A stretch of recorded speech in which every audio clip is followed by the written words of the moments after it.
Operation Sindoor Bharat Pakistan యుద్ధం నేపథ్యంలో పెద్ద ఎత్తున మన ఇండిజినియస్ వెపన్స్ అనేది కూడా అద్భుతమైన ప్రదర్శన కనబరిచి భారతదేశంలో ఒక్కటి కూడా మిసైల్ కానీ డ్రోన్ కానీ పడకుండా చాలా అద్భుతంగా కాపాడగలిగాయి. అట్ ది సేమ్ టైం అక్కడ భారీ విధ్వంసం సృష్టించగలిగాయి కూడా. అయితే ఈ తర్వాత నుంచే కేంద్రం ఒక నిర్ణయానికి వచ్చింది.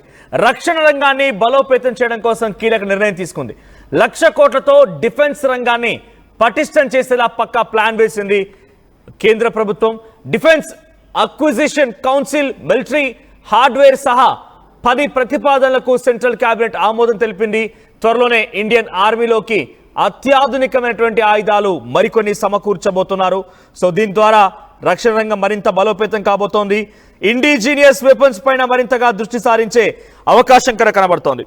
ఇండిజీనియస్ అంటే ఇక్కడ స్వయంగా మన భారత ప్రభుత్వంలో సహకారంతోనే మన డిఆర్డిఓ కానివ్వండి, మన బిహెచ్ఎల్ కానివ్వండి, ఇవన్నిటి దగ్గర వినియోగించేటువంటి ఆ మెటల్స్తోనే ఇక్కడే తయారు చేయటువంటి ఆ మిసైల్స్నే ఇండిజినియస్ వెపన్స్ అంటూ ఉంటారు. ఆకాష్ మిసైల్ ఇక్కడ ఇండిజినియస్గా రూపొందించబడిందే. ఇలా చాలా ఉన్నాయి ఇండిజినియస్గా రూపొందించబడినవి. సో ఇకపైన ప్రతిదీ కూడా ఇండిజినియస్ అంటే ప్రతిదీ కూడా మన స్వదేశంలో నిర్మించబడిందే తయారు చేయాలని ఒక లక్ష్యంతో భారత ప్రభుత్వం ముందుకెళ్తోంది. ఇక ఇటీవల కాలంలో వచ్చిన ఐఎన్ఎస్ తమల్ చివరిది, ఇండియన్ నావల్ షిప్ తమల్ ఇక చివరిది. ఇకపైన ప్రపంచ దేశాల్లో నుంచి కొనుగోళ్లు ఉండవు. కేవలం భారతే స్వయంగా సెల్ఫ్ రిలయంట్ లక్ష్యంగా యుద్ధ ప్రాతిపదికన ఇక్కడే కొన్ని యుద్ధ సామాగ్రిని తయారు చేయబోతోంది. దానికోసం 1,00,000 కోట్ల బడ్జెట్ని కేటాయించేందుకు ప్రభుత్వం సిద్ధమైందట. ఆపరేషన్ సింధూర్ తర్వాత నిర్ణయానికి వచ్చినట్టు తెలుస్తోంది. 1,00,000 కోట్లతో డిఫెన్స్ సిస్టాన్ని మరింతగా బెటర్మెంట్ చేయడం కోసం అన్ని రకాలుగా కృషి చేస్తోందట. Defence acquisition council military hardware సహా 10 ప్రతిపాదనలకు సెంట్రల్ కేబినెట్ ఆమోద ముద్ర వేసింది. త్వరలోనే ఇవన్నీ కూడా అమలు కాబోతుంది. 1,00,000 కోట్లు అర్థం చేసుకోండి. 1,00,000 కోట్లు అంటే ఒక ఏడాదికి ఆర్థిక సంవత్సరానికి 1,00,000 కోట్లు అని అంటే కనుక ఎంత పెద్ద ఎత్తున మన డిఫెన్స్ బలోపేతం అవుతుందో అర్థం చేసుకోండి. బికాస్ మనకు చాలా వైపు నుంచి ముప్పు పొంచి ఉంది. అటు చైనాతో డెఫినెట్గా ముప్పు ఉన్నట్టుగానే భావించాలి.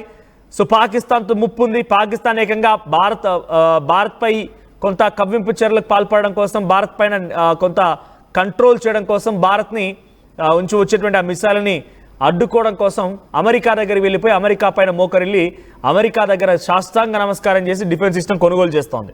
సో ఇట్లా ప్రపంచ దేశాలన్నీ కూడా కొంత బిజినెస్ డీల్ గురించి మాట్లాడుతున్నాయి. శత్రు దేశాలకి సహకరించాలనేటువంటి ఒక ఆలోచనతో అమెరికా చైనాలో ఉన్నాయి. టర్కీ కూడా అదే రకంగా వ్యవహరిస్తోంది. ఇవన్నీ కలగలిపి చూస్తే ఇకపైన ఎవరిని నమ్మే ప్రసక్తే లేదు. కాబట్టి మనంతటా మనమే ఇండిజినియస్గా స్ట్రెంగ్తన్ అవ్వాలి. అందులో భాగంగా ఈ యొక్క నిర్ణయం తీసుకున్నట్టు తెలుస్తోంది. సో 1,00,000 కోట్లతో మరింతగా మన యుద్ధ సామాగ్రిని బలోపేతం చేసే దిశగా భారత ప్రభుత్వం అడుగులు వేస్తోంది. అటు నావీకి కానివ్వండి, ఆర్మీకి కానివ్వండి, at the same time air ఫోర్స్కి అన్ని రంగాల వారీగా త్రివిధ దళాలకి అన్ని రకాలుగా యుద్ధ సామాగ్రిని సమకూర్చడం, వారందరినీ కూడా పటిష్టం చేయడమే లక్ష్యంగా మోదీ ప్రభుత్వం ముందుకెళ్తోంది. ఆపరేషన్ సింధూర్లో చాలా పెద్ద ఎత్తున మన ఇండిజినియస్ వెపన్సే మంచి అద్భుత ప్రదర్శన కనబరిచాయి. ఇండిజినియస్ వెపన్సే చాలా పెద్ద ఎత్తున అన్ని రంగాల్లో కూడా వాటిని కట్టడి చేయగలిగాయి. పాకిస్తాన్ నుంచి వచ్చేటువంటి మిసైల్స్ని కట్టడి చేయగలిగాయి, డ్రోన్స్ని అడ్డుకోగలిగాయి. అంత అద్భుతమైన ప్రదర్శన కనబరిచాయి. కాబట్టి ఇప్పుడు ఇండిజినియస్ వెపన్స్ పైనే ఫోకస్ పెట్టింది కేంద్ర ప్రభుత్వం. మన బడ్జెట్ నుంచి ఏడాదికి 1,00,000 కోట్ల రూపాయలని మనం డిఫెన్స్ పైన ఖర్చు పెడుతున్నామంటే ఎంతలా భారత డిఫెన్స్ సిస్టమ్ స్ట్రెంగ్తన్ కాబోతే అర్థం చేసుకోండి. సో ఒక చైనా నుంచి మనకు కొంత డెఫినెట్గా ముప్పు ఉన్నట్టుగానే ఉంది. పాకిస్తాన్ నుంచి అదే పరిస్థితిలో ఉంది. ఇటు నేపాల్ కొంత తటస్థంగా ఉన్నట్టు కనిపించినా కూడా నేపాల్ కూడా కొంత చైనా మాట వినే అవకాశం ఉంటుంది. ఇటు బంగ్లాదేశ్ కూడా చైనా లేకపోతే ఇస్లామిక్ రెవల్యూషన్లో భాగంగా అక్కడ యూనస్ కూడా కొంత ఇబ్బందికర పరిస్థితులే తలెత్తుతూ ఉన్నాయి. సో ఇలా మన చుట్టుముట్టున్నటువంటి దేశాలన్నీ కూడా కొంత మన పైన అక్కసు వెలగక్కుతున్నాయి. కాబట్టి దీన్ని కంట్రోల్ చేయాలి, దీన్ని ఎదురు దెబ్బ కొట్టాలి, దీన్ని తిప్పి కొట్టాలంటే కనుక డెఫినెట్గా మన డిఫెన్స్ సిస్టాన్ని పెంపొందించుకోవాల్సిందే. ఎక్కడి నుంచో అమెరికా నుంచో రష్యా నుంచో కొనుగోలు చేస్తున్నప్పటికీ ఆ కొనుగోలు ఇకపైన నిలిపివేయాలి. మన దగ్గరే స్ట్రెంగ్త్ ఉంది, మన దగ్గర అద్భుతమైనటువంటి మిసైల్ని తయారు చేయగల సామర్థ్యం ఉంది, మన దగ్గర అద్భుతమైనటువంటి ఒక డిఆర్డిఓ ఉంది, మన దగ్గర అద్భుతమైనటువంటి చాలా మంచి సంస్థలు ఉన్నాయి. సో వీటన్నింటినీ కలగలిపి ఇక్కడే తయారు చేయాలని ఒక ఆలోచనలో భాగంగా 1,00,000 కోట్ల రూపాయలను వెచ్చించడం కోసం సిద్ధమవుతోంది.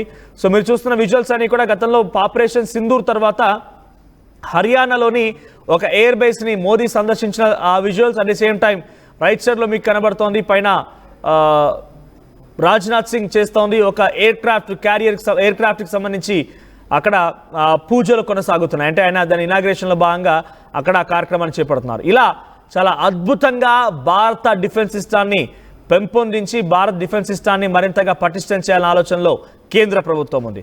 సో ఆపరేషన్ సింధూర్ మీరు ఎప్పటికప్పుడు ఆర్టీవీ అప్డేట్స్ అందిస్తున్న సమయంలో అంతా కూడా చూశారు కదా. సో ఆపరేషన్ సింధూర్ తర్వాత భారత ప్రభుత్వం యొక్క పనితీరు, ఇప్పుడు ఈ ఆలోచనల్ని కూడా ఎలా అనిపిస్తున్నాయి? భారత డిఫెన్స్ సిస్టమ్ని ఎంత మేర మీరు అభినందిస్తున్నారు, ఎంత మేర మీరు ప్రోత్సహిస్తారు, లేకపోతే అసలు ఆపరేషన్ సింధూర్ విషయంలో మీ అభిప్రాయం ఏంటి? కామెంట్ చేయండి.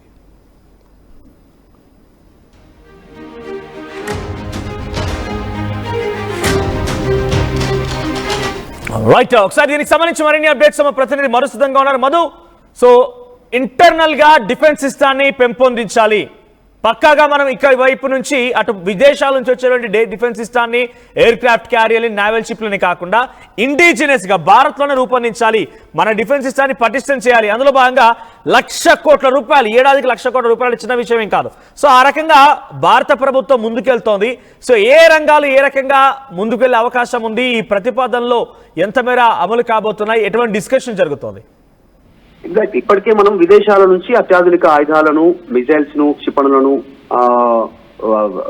ఎయిర్ క్రాఫ్ట్స్ ని దిగుమతి చేసుకుంటున్నటువంటి సిచ్యువేషన్ ఉంది. రాఫెల్ యుద్ధ విమానాలు కానీ, రీసెంట్ గా రష్యా నుంచి సంబంధించినటువంటి ఏదైతే బార్డర్ ఏరియాలో విదేశీ క్షిపణులను అంత గాలిలోనే పేల్చేటువంటి వాటిని కానీ దిగుమతి చేసుకున్నాము. కానీ సొంత రక్షణ వ్యవస్థను బలోపేతం చేసుకోవాలనేటువంటిది భారత్ భావిస్తా ఉంది. దానికోసం రక్షణ రంగంలో 1,00,000 కోట్లతో డిఫెన్స్ రంగాన్ని పటిష్టం చేసేలా సిద్ధం చేస్తా ఉన్నట్టుగా తెలుస్తా ఉంది. ఇప్పుడు ఆల్రెడీ బంకర్ కి సంబంధించినటువంటి దాదాపు 180 మీటర్ల లోపలికి చొచ్చుకెళ్లి పేలగలిగేటువంటి బంకర్ బాంబులను ఆల్రెడీ సిద్ధం చేస్తా ఉన్నారు. దీనికి సంబంధించి దానితో పాటు అత్యాధునికమైనటువంటి ఆయుధ సంపత్తిని భారత అమ్ముల పొదిలో సమకూర్చడానికి భారత్ సిద్ధమవుతా ఉంది. దీనికోసమే defence acquisition council military hardware సహా మొత్తం 10 ప్రతిపాదనలను సెంట్రల్ కేబినెట్ ఆమోదించింది. త్వరలోనే అత్యాధునికమైనటువంటి ఆయుధాలు వచ్చే అవకాశం ఉంది. ఫ్యూచర్ లో పూర్తి స్థాయిలో లేజర్ మీద ఆధారపడి యుద్ధం జరిగేటువంటి సిచ్యువేషన్ పైన చర్చ కొనసాగుతా ఉంది. ఇప్పటిలాగా మిజైల్స్ ని ప్రయోగించడం, మిజైల్ అక్కడికి రీచ్ అయ్యి దాన్ని పేల్చేటువంటి పరిస్థితుల్లో కాకుండా అత్యాధునికమైనటువంటి యుద్ధ పరికరాలను విదేశాలు అభివృద్ధి చేస్తా ఉన్నాయి. దాంట్లో భాగంగానే భారత్ కూడా దానిపైన దృష్టి పెడుతున్నట్టుగా తెలుస్తా ఉంది. ఎట్లయితే డిఫెన్స్ సిస్టమ్ ని స్ట్రాంగ్థన్ చేయాలనుకుంటున్నారో ముందుగానే గుర్తిస్తారు. లేజర్ బీమ్ తో వాటిని గాల్లోనే పేల్చేటువంటి అత్యాధునిక టెక్నాలజీ పైన భారత్ దృష్టి పెడతా ఉంది. దానికోసం ఈ కేటాయింపులు అనేటువంటిది అవసరం అనేటువంటిది చాలా స్పష్టంగా కనిపిస్తా ఉంది. ఆపరేషన్ సింధూర్ తర్వాత జరిగినటువంటి పరిణామాలను భారత్ గమనించింది.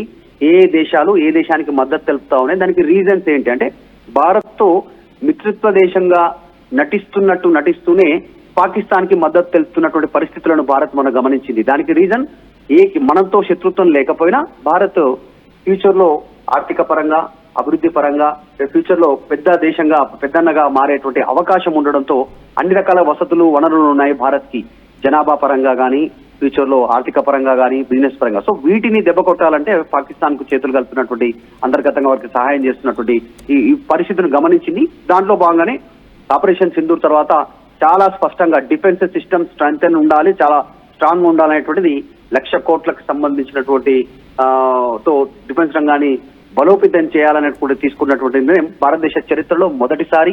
అది కూడా ప్రతి సంవత్సరం 1,00,000 కోట్లు వెచ్చించాలనేటువంటి నిర్ణయంతో అమ్ముల పొదిలో మరిన్ని అత్యాధునికమైనటువంటి ఆయుధాలు చేరేటువంటి అవకాశం ఉంది.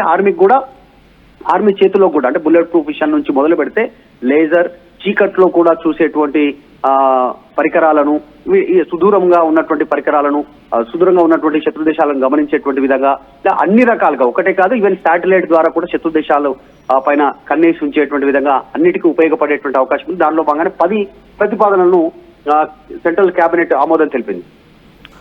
రైట్ మధు, సో మొత్తం 1,00,000 కోట్లతో ఏడాదికి 1,00,000 కోట్లు వెచ్చించి డిఫెన్స్ సిస్టాన్ని మరింతగా బలోపేతం చేసే దిశగా కేంద్రం సిద్ధమైంది.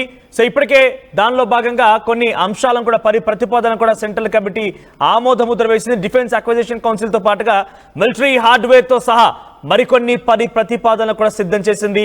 ఇకపైన ఇండిజినియస్ గా భారత ప్రభుత్వమే మన సంస్థలు ఉపయోగించి కొత్త ఆయుధ సామాగ్రిని రూపొందించబోతోంది. ఆపరేషన్ సింధు తర్వాత ప్రపంచ దేశాల నివ్వెరపోయేలా మన భారత ఆర్మీ పర్ఫార్మెన్స్ చూసి అందరూ కూడా ఒక రకంగా ఆశ్చర్యచకితులయ్యారు. ఇది మరింతగా బలోపేతం చేసే దిశగా కూడా కొంత ఇన్స్పిరేషన్ గా మోటివేషన్ గా నిలిచింది. సో ప్రస్తుతానికి 1,00,000 కోట్లతో డిఫెన్స్ సిస్టాన్ని పటిష్టం చేయబోతున్నారంటే ఇంకా కొత్త మిసైల్స్ భారత అమ్ముల పొదులకి ఎలా రాబోతున్నాయి, ఎలా ఉండబోతున్నాయి తలుచుకుంటేనే కొంత రోమాలు నిక్కపడుస్తున్నాయి. బికాజ్ మన చుట్టూ శత్రు దేశాలు ఉన్నాయి, వారందరినీ చీల్చి చెండాడడం కోసం మనం డెఫినెట్ గా స్ట్రెంగ్ కావాల్సిన అవసరం అయితే ఉంది. ఆపరేషన్ సింధూర్ మీరంతా చూసారు. ఎప్పటికప్పుడు నిమిషానికి ఆర్టీవీకి అప్డేట్స్ అందించే ప్రయత్నం చేసిన ఒకసారి మళ్ళీ మీరు గుర్తు చేసుకోండి. ఆపరేషన్ సింధూర్లో మన డిఫెన్స్, మన ప్రభుత్వాల యొక్క పనితీరు ఎలా అనిపించింది కామెంట్ చేయండి.